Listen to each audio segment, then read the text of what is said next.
It's you might have what you think is just a killer idea for a story, and you might think, well, I don't really have the experience. I've never done this before, so I'm just going to take my idea and I'm going to go and ask somebody else to write it for me. So I'll find somebody else to do the writing, and I'll just give them this really killer idea that I have. And this happened to Frank Herbert, the author of Dune, and he had a friend come to him and he said, I've got a really great idea for a book. And he said, this is a killer idea. And what I'd like to do is I'd like to tell you the idea. You can write it, and then we'll split the proceeds. And this is a great idea. This is going to be a killer book. It's going to be wildly successful. And Frank Herbert basically said, hard pass. And he said, the ideas are the easy part.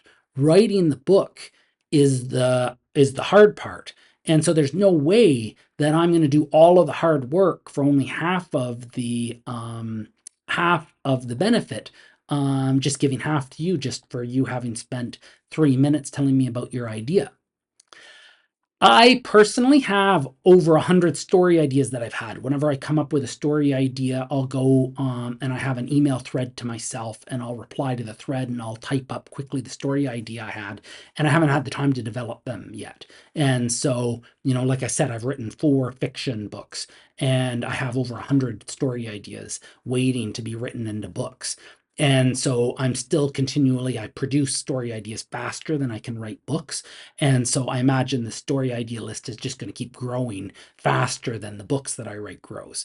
And so I don't need story ideas from anybody else. And most writers are the same. They're just not interested in getting an idea from somebody and then writing the story for them.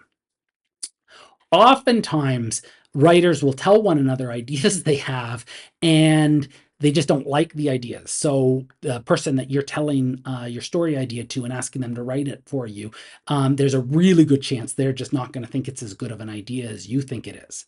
And I was at a convention one time, and there was a professional author at this convention. It was a computer science convention, but he was there to talk about a novel he'd written and to sign it. And I got talking to him when nobody else was around, and so we had a really in-depth conversation, and that was part of what got me to bite the bullet and start actually writing fiction. And while I was talking to him, I told him that I had this idea I was kicking around about where somebody finds access to a terminal for reality, and it turns out that reality is a simulation, and they basically get Unix access to this interface behind the scenes in reality, and they're able to start adjusting reality as a simulation. And he kind of made a sour face, and he said, well, that's really just Matrix, isn't it? That seems like an idea that's been done to death. And he didn't think much of it at all. And since then I found a book called Off to Meet the Wizard, I think, by Scott somebody or other.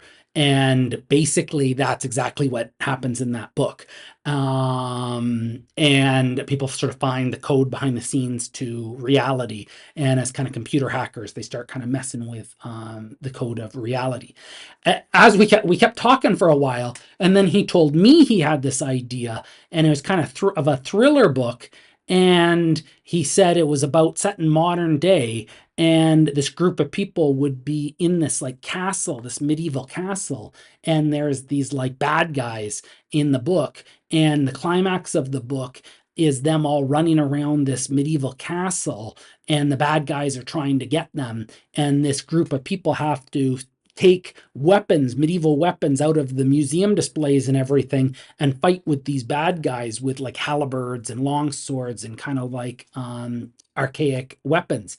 And he thought this was just the greatest idea ever, and I kind of politely listened to him, and I kind of thought, I don't know if that's a book that anybody would read. I'm not interested in reading it, but but he thought that was a really exciting read. So this is something you'll probably find as well when you're trying to get somebody to write your idea for you. It'll just be really hard to get them as excited about it as you are. There are ghostwriters, and these are people who you can pay to write for you, and they'll write exactly the book you want written. And then once they're done, they'll sign a contract agreeing that they won't tell anybody that they wrote it. They'll pretend that you're the author of the book. Just about every book written by a politician and written by celebrities was done with a ghostwriter. Behind the scenes, there's a ghostwriter who actually wrote the book. And these people will typically charge $20,000 or more for a novel, to write a novel for you with your ideas. And so if you really, really, really believe in your story enough that you want somebody else to write it, ask yourself if you're willing to pony up $20,000 to get them to write it for you. And if you're not, then I can just about guarantee you that if you ask them to write your story for you, they're going to say no.